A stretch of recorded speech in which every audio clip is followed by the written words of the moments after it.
Baba. Sa kagustuhan natin na mahanap ang mga magulang ni Abdullah ay hinanap nga natin ito at sa paghahanap natin ay di ko inaasahan na ganito ang malalaman ko.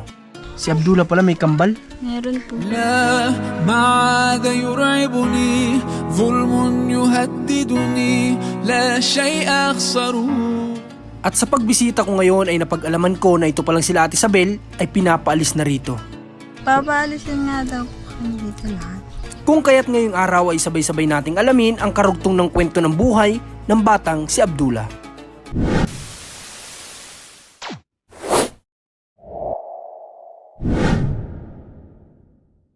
Magandang tanghali sa inyo lahat. Ngayon matapos natin puntahan yung mga tinutulungan nating iba.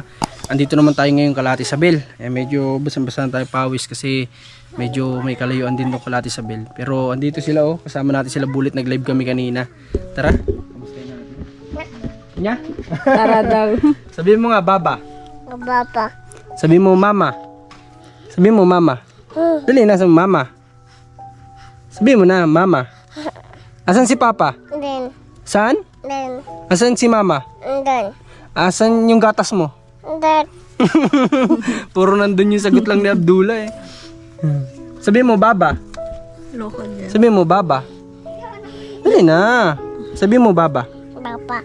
Baba. Tinatawag niya yung papa niya kasi ang papa sa Arab country ay baba. Ate Isabel, ngayong araw nagtanghalian na ba kayo? Hindi pa po. Ha? Oh. Hindi pa? Hindi pa. Anong planong uulamin nyo ngayong araw? Wala pa nga po. Ha? Wala po. Sabi ni Ate Isabel sa akin kanina, madalas na inuulam niya gulay. Sino yung nangunguha ng gulay kung sakaling gulay ang ulamin nyo? Pag kami po, wala sa amin halos nakakaalis kasi minsan ngayon nga lang po ako dito nahatid ko po sana yung Kapatid mo? Pasok. Hinihintay ko na ng tanghali. Wala na po sa kanilang nakakalabas dito. Hindi pa ako nakaalis kanina at Paano kung walang nakapanguha ng gulayin? Ha? Wala din po. Walang ulam?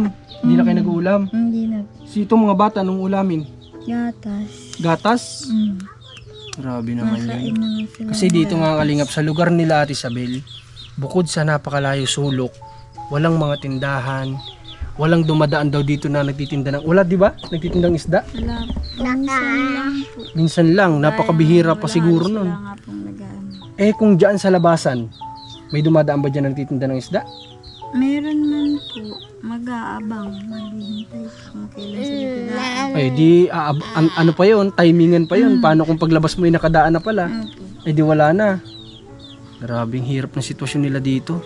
At mga kalingap, ito yung sabi ko nga, kausap ko sa Ate Isabel kanina, kasi sabi ko, ginagawa na yung para dito sa bubong nila. Tinatanong ko nga siya kung yero ang kakabit, ilang yero kaya ang mga gamit namin dito. Pero si Ate Isabel po, ay ayaw niya na ipagawa natin ito. Ate Isabel, sabihin mo nga sa kanila kung ano yung reason, bakit po ayaw nyo. Sira na din naman po kasi yung haligi. Sayang lang po yung pawid. Baka magiba lang din po agad. Kasi sabi ko nga kay Ate Isabel, ipayero na lang namin. Kasi ganun din naman, halos din naman naglalayo yung presyo ng yero sa pawid ngayon. Kaya lang ito palang bahay na ito din ay bukod sa pagiba na kayo ay pinapaalis na rin dito. Pinapaalis kami dito.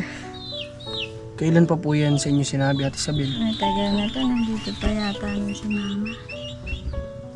Dahil bakit kayo pinapaalis dito? Sako pa daw po ng lupa nila. Grabe naman yun. Pero nasabi mo sa akin naabot ng tubig to, di ba? Opo, sabi naman po ng iba, abot naman na daw po ito ng tubig, sakop na ng tubig. Kapag sakop kasi ng tubig, ibig sabihin wala nagmamayari nun. Opo. Hindi mo pwedeng angkinin yun, di ba? Sabi nga po ni Papa. Totoo yun mga kalingap, kahit na nasa dagat ka, kung yan ay inaabot ng tubig, hindi mo pwedeng sabihin lupa mo yan kasi inaabot ng tubig yan walang may property niyan. So itong pinagtatarikan ng bahay nila, sabi ko nga, di kung ito ay pagiba na din at ayaw nyong tanggapin dahil yung bubong na ipapakabit natin dahil pagiba na, di magpagawa tayo kahit na simpleng bahay lang, gibain ito. Kaso nga lang, yun nga lang po, pinapaalis na din daw sila dito. Kaya nakakalungkot lang. Kasi sabi ko kung yun nga, kung masasayang lang yung yero nga naman, Hindi baka kaya nating pagtulong-tulungan na magawan sila ng munting tahanan dito.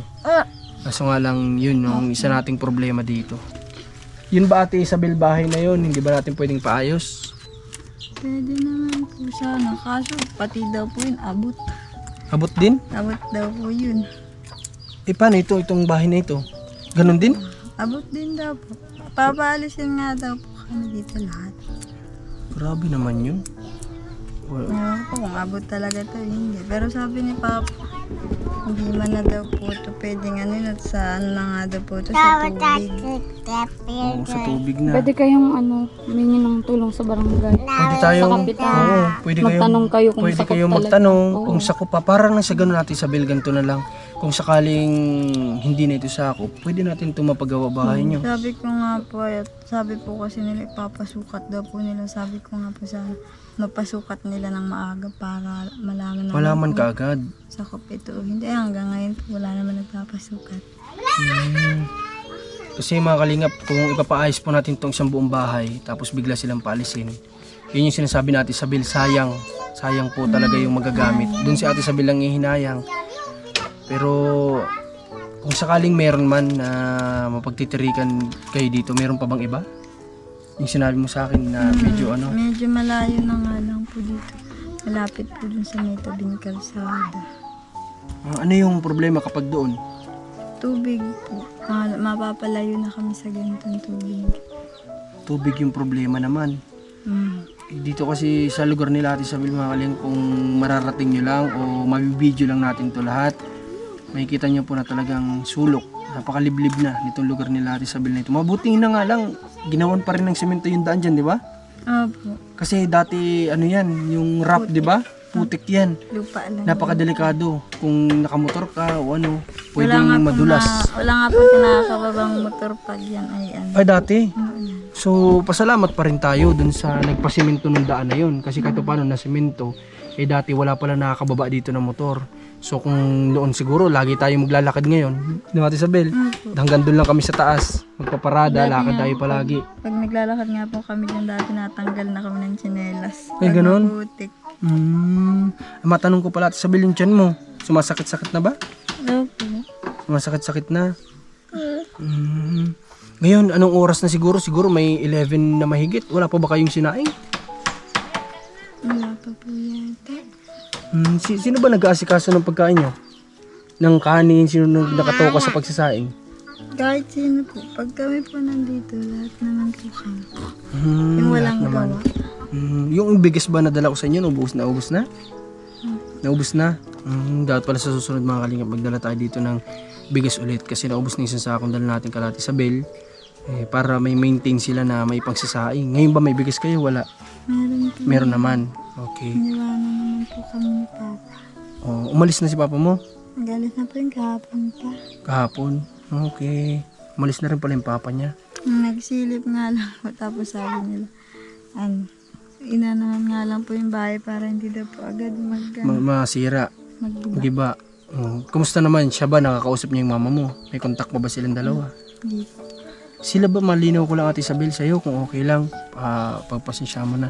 Ang mga at Papa mo ba okay pa sila? O hiwalay na?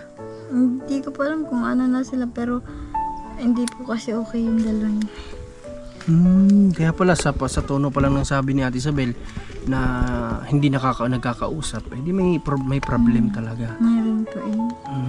Sana mag-okay yung family niyo Ate Isabel. Kasi kung kailan ba naman matatanda na, di ba? Kaya nga, Tsaka pa maghihiwalay ng ganyan. Kung kailan ang dami-dami yung anak nila, ang daming supling nila. Ate Isabel, may isa na lang akong tanong sa'yo. Kasi nagtanong-tanong kami, kasi nga nung hinahanap namin yung mama ni Abdullah, akala namin sa Medicare siya pinanganak. Nagtanong kami doon, kasi baka nai-attach doon yung pangalan ng papa niya, pero hindi pala doon pinanganak. So sa bahay lang pala. hindi po siya umabot. Oo, may nakapagsabi na sa bahay lang. At ito Ate Isabel yung nalaman ko. Si Abdullah pala may kambal. Meron po siya Hindi naman po umabot, di yun nakalabas agad. Patay yung kakambal niya. So Parehas po tama pala. lalaki. Paras lalaki. Sabi nga po na, Sinong naunang lumaba? Ano sabi? Sabi nga po namin kung nabuhay yun, dahil pa po sana silang may kalaro po sana. At saka marahil kamukha din niya, di ba? Hmm. Hindi magkakalayo yung mukha. Ang ganda sana tingnan na dalawa silang tsurang Arabo dito. Sino bang naunang nilabas sa kanila? Ito po, natagalan po yun. Hindi na po kasi yun parang hindi po siya humilab agad. Kaya di po siya agad na yan. Nailabas. Nailabas. So mga kalingap, ito, nalaman ko lang din to nung paghahanap natin sa mama niya na si Abdullah ay may kakambal. No, may kakambal si Abdullah. So, Ate Isabel, salamat at sinagot mo yung tanong namin, no? Saan inilibing yung kapatid niya? Dito lang din ba o saan? Sa ano po yun? Sa Ulipanan. Malayo yun dito? Malayo pong masyado. Kung pwede sana natin mabisita, matirikan mo lang natin ng kandila, mabigyan ng ano. Nung nakaraan po, pinuntahan naman po yun. Sino nagpunta dun? Sila pa lang po nakakapunta dun. Masyado po kasing Malayo? malayo. Ano yung libingan talaga o ano? Parang ginawa na lang din po nilang libingan yung lugar na yun. Marami ding ibang tao nakalibing. Okay, kala ko si yung kapatid. Anong pangalan sana nung kapatid na may naibigay ba? Wala. Walang naibigay. Parang na ginawa na lang po yatang baby angel yun. Ayun. Abdullah, sayang. May kapatid ka pala sana, no? Mayroon. Abdullah. May kapatid ka pala, Abdullah, no? Kakambal. May kakambal ka pala, Abdullah. Makulit na si Abdullah. Pero part naman ng pagiging bata yan. Nasaan yung gatas mo? Tatanong ulit natin. Nasaan yung gatas mo? Gatas mo. Ha? Sana. Nasaan yung gatas mo?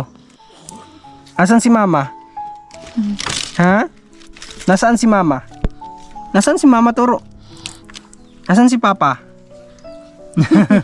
Kanina pa po kami niya nagkukulitan ni Abdullah. Kanina, pagpunta ko doon, nandun siya, lumapit ka agad siya sa akin, tapos nakangiti na siya. So parang parang magaan-gaan na yung loob sa atin ni Abdullah. Di kagaya noon na makita pa lang tayo para tayong aswang na kinatatakutan ni Abdullah, tumatakbo agad. Pero ngayon, lumalapit na siya sa atin. Ako ngayon nagdala sa kanya papunta dito kay Ate Isabel. Ate Isabel, bigyan kita ng ano mo? Ano ka dyan? Pinisira mo na yan. Ate Isabel, magbili ka po ng ulam, ha? Magbili ka ng ulam. Tapos kung ano yung pwedeng makain itong mga bata, ha? Apo. Ha? Ate Isabel, maraming salamat ulit at sinasagot mo yung mga munting tanong namin sa iyo, no? Ate Isabel, kung ito na lang huli bago tayo matapos, sana maging way itong vlog natin. Yung mama at papa mo, anong gusto mo sabihin sa kanila? Sige po, Ate Isabel, huwag ka pong mahiya. Kung anong gusto mo sabihin sa mga magulang mo. Sana pa magkasundo na sila at yung maliliit po kasi kailangan din naman sila ng pareho. Naghahanap rin po kasi. Naghahanap ng? Nag-ano rin po sila. Parang first time po kasi nilang ganun. Na walang magulang na nakakasama. Sana kung sakali man na may makapanood May nito. naiyak na nga po dun sa kambal. Ganun? Hinahanap sila? Niloloko po tayo namin minsan. Sabi namin, minsan sinasabihan ko, hindi na mapunta pa. Hindi na sila dito magiging sabay mag-uwi. Tapos umiiyak. Naiyak ko lang. Yan po yung mahirap. Ang sa ganito kasi mga kalingap na sitwasyon, kami broken family din kami.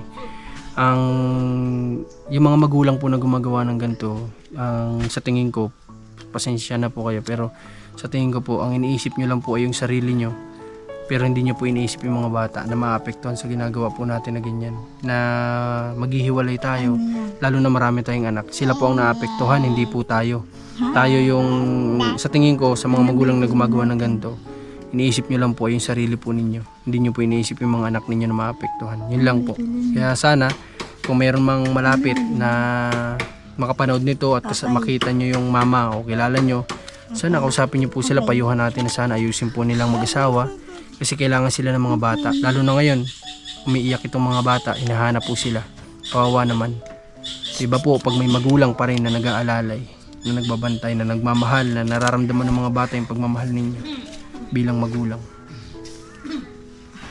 Okay, Ate Isabel, salamat sa message na sinabi mo para sa mama mo, no? Okay. O Abdullah, paano? Babay na, babay. Sa ngayon, pupunta na kami. Nagbababay na. Na marunong na magbabay. Ngayon ba, saan ba kayo pupunta ni ate? Sa school. Susundo? Maratid po na. Maghahatid ng baon. Bakit baon hindi sa umaga kinukuha ang baon? Bakit ihahatid? Malamig na po. Okay. So maghahatid pala sila Ate Isabel ng pagkain na tanghalian kasi para mainit. Hindi nila pinababaunan ng umaga kasi yung nga naman dadaan na yung ilang oras, malamig na yon. Maaaring magkasakit ang bata ng epilepsy. Diyan nakukuha yan sa malalamig na pagkain. Maganda. O paano Ate Isabel? Pupunta ka ba doon sa school? O, sige, magkasikaso na. At magugutom ang mga estudyante niyo. O tayo na tayo, Abdullah. Bibili Stand up na. O bigyan na yan kay Ate Isabel para makabili ng pagkain ng mga kapatid mo. Ha? O, parang kapatid niya na rin naman to. Kasi andito naman si Abdul. Ang babay ni ko. Sweet ni Abdullah sa Ate Isabel Marinig ka. O, sige na, tayo na kayo. At makapag-asikaso na. Bye-bye Abdullah. Bye-bye. Bye-bye. Bye. Bye-bye. Narunong na talaga magsalita sa Abdullah. So mga kalingap, sana marami pa tayong blessing na matanggap. At shoutout po kay Ninang Adelina. Maraming salamat sa pagmamahal nyo sa amin ni Commander, sa patuloy na pagtulong. At sa iba pa po na nais magpaabot sa amin para sa mga tinutulungan, mag-message lang kayo sa Marcos TV channel. At salamat din sa lahat ng nanonood, sa lahat na nagsishare, nagko-comment, nagla-like, nagre-reaction. Salamat po sa inyo lahat. Suportahan nyo kami, Commander ni Marcos TV channel. At ang lahat po ng bubuo sa Team Kalingap, nawa ay suportahan nyo din sila. Maraming salamat po. Pagpalain po kayo.